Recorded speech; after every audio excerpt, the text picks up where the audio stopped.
பாடம் ஆரம்பிக்கிறதுக்கு முன்னாடி நம்ம துவா ஓதிக்கலாம். ரப்பி ஷ்ரஹ் லி சத்ரி வயஸ்ஸிர் லி அம்ரி வஹ்லுல் உக்தத்தம் மின் லிசானி யஃப்கஹு கௌலி ரப்பி ஜித்னி இல்மா ரப்பி ஜித்னி இல்மா ரப்பி ஜித்னி இல்மா. அஸ்ஸலாமு அலைக்கும் வரஹ்மத்துல்லாஹி வபரகாத்துஹு. ஒரே மாதத்தில் நம்ம குர்ஆன் ஓத தெரியாதவங்க கூட குர்ஆன் ஓதுறதுக்கு ஒரு அரிய வாய்ப்பு இதாக இருக்கும். இது வீடியோ காலில் உங்களுக்கு கிளாஸ் நடத்தப்படும். அது மட்டும் இல்லாமல் உங்களுக்கு ரெக்கார்டாகவும் வீடியோ உங்களுக்கு கொடுக்கப்பட்டுரும். இதில் யார் வேணால் கலந்துக்கலாம், எந்த வயசுலேருந்து வேணால் கலந்துக்கலாம். ஒன்லி லேடிஸ் மட்டும்தான். அப்படியே பசங்க சேரணும் அப்படின்னு சொன்னால் 10 வயசு கீழே உள்ள ஆண் பிள்ளைங்கள் மட்டும் இதில் ஜாயின் பண்ணிக்கலாம். ஒரே மாதம்தான். ஒரே மாதத்தில் இன்ஷா அல்லாஹ் நம்ம குர்ஆன் ஓத கற்றுக்கலாம். எந்த மாதிரி ஓதணும்னு சொல்லிட்டு ஓதுறதை கற்றுக்கலாம். இதோடைய ஃபீஸ் என்ன அப்படின்னு சொன்னால் ஒன்லி 200 ஒன்லி தான். இன்ஷா அல்லாஹ் இந்த ஒரு அரிய வாய்ப்பை நீங்கள் பயன்படுத்திக்கோங்க. பாடம் 9 அவுலியா. அவுலியா அப்படின்னு சொன்னால் இறை அடியார்கள், சரிங்களா? இறை நேசருக்கு தான் என்ன சொல்லப்படும், அவுலியா அப்படின்னு சொல்லப்படும். அவுலியா என்பது வழி என்ற வார்த்தையுடைய பன்மை சொல்லாக இருக்குது, சரிங்களா? ஒரு முஸ்லீம் அல்லாஹ்வுடைய மற்றும் அவனுடைய தூதர் முஹம்மது ஸல்லல்லாஹு அலைஹி வஸல்லம் கட்டளை கட்டுப்பட்டு நடக்கிறாங்களோ, இன்னும் பாவமான விஷயத்துலேருந்து தவிர்ந்து இருக்கிறாங்களோ, அவங்க தான் என்னது அல்லாஹ்வுடைய இறைநேசராக முடியும். அதே மாதிரி அதிகமாக அல்லாஹ் மீது அதிகமாக என்ன சொல்கிறது, நினைப்பிலே இருந்து ரசூல்லாவை அளவு கடந்து அன்பு வைக்கிறது, உலக ஆசைகள்லாம் திறந்து, அதாவது எந்த செயல் செஞ்சாலும் அதோடைய மார்க்கத்தோடு படக்கூடியதான் எனது இறைநேசருக்குரிய அடையாளமாக இருக்குது. அப்போது ஆணுக்கு வழி என்றும் பெண்ணுக்கு வழியா அப்படின்னு சொல்லப்படுது, சரிங்களா? இறைநேசர்களே பல படித்தரங்கள் இருக்காங்க. அதில் அவங்கவுங்க செயலுக்கு ஏற்றாப்புல அவங்களுடைய அந்தஸ்து இருக்குது, சரிங்களா? இப்போ இறைநேசரத்தை அவருடைய உள்ளரங்கமும் வெளிரங்கமும் எப்படி இருக்கும் அப்படின்னு சொன்னால் இறையச்சத்தால் அழகாக இருக்கும், சரிங்களா? அவங்களுடைய உள்ளமும் சரி, அவங்களுடைய செயலும் எப்படி இருக்கும், இறை அச்சத்தால் அலங்கரித்து செய்யப்பட்டிருக்கும். எந்த செயல்களும் குணங்களும் அல்லாஹுக்கு பிடிக்காதோ அவங்க என்ன பண்ண மாட்டாங்க, அந்த செயலை செய்யவே மாட்டாங்க, அந்த விஷயத்தை விட்டு தவிர்த்து இருப்பாங்க. அதே மாதிரி பொறாமை, குரோதம், விரோதம், பேராசை, இந்த மாதிரி தீய விஷயத்தை விட்டும் அவங்க தவிர்த்து இருப்பாங்க. அப்போது இறைநேசர்கள் நபிமார்களுடைய அந்தஸ்து அடைய முடியுமானா கண்டிப்பாக அடைய முடியாது, சரிங்களா?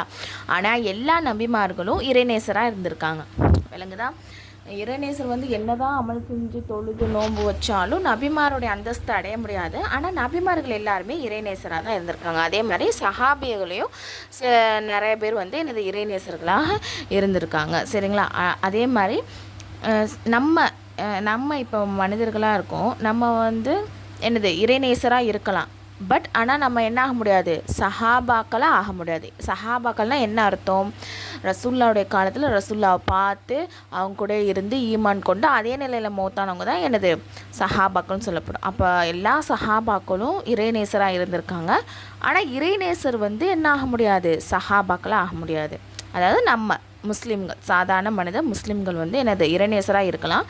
ஆனால் சஹாபாக்களுடைய அந்தஸ்தை அடைய முடியாது.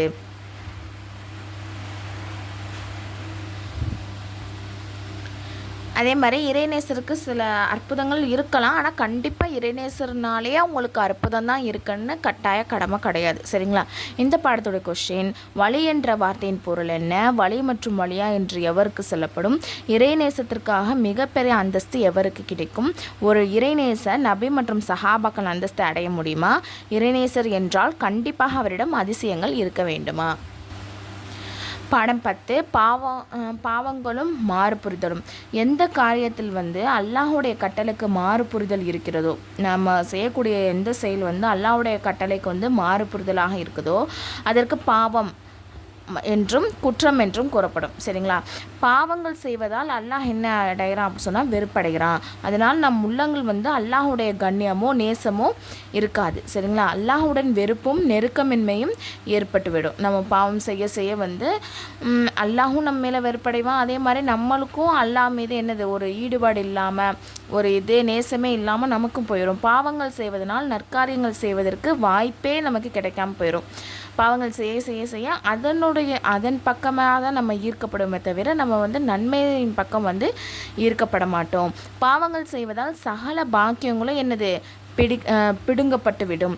மேலும் பல்வேறு விதமாக சிரமங்களும் பிரச்சனைகளுக்கும் நம்ம என்னது ஆக வேண்டியது ஆகிறோம். பாவம் மற்றும் மாறு புரிவதனால் இவ்வுலகத்திலும் மறு உலகத்திலும் என்னது நமக்கு நஷ்டம்தான். சரிங்களா?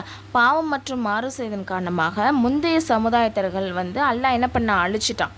அவங்க பாவம் அதிகமாக செஞ்சது மூலமாக மாறு செய்ததன் மூலமாக அல்லாஹ் அந்த முந்தைய சமுதாயத்தை அழிச்சிட்டான். மேலும் அவர்கள் மீது அல்லாஹ்வின் விதவிதமான தண்டனைகளும் என்னது இறக்கப்பட்டது.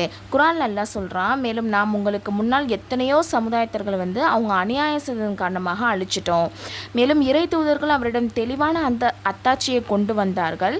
இப்படிப்பட்ட பாவிகளுக்கு நாம் இவ்வாறு தான் கூலி கொடுத்தோம். அதாவது நிறைய இறை தூதர்கள் தெளிவான அத்தாட்சியை கூறியும் அவங்க என்னது பாவம் செய்கிறது கைவிடலை, அதே மாதிரி மாறு செய்கிறதுலையும் அவங்க கைவிடலை.